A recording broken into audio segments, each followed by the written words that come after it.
सुमनसवन्दित सुन्दरि माधवि चन्द्र सहोदरि हेममयि मुनिगणवन्दित मोक्षप्रदायिनि मञ्जुळभाषिणि वेदनुते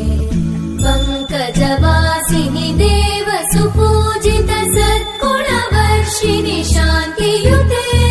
जय जय हे मधुसूदन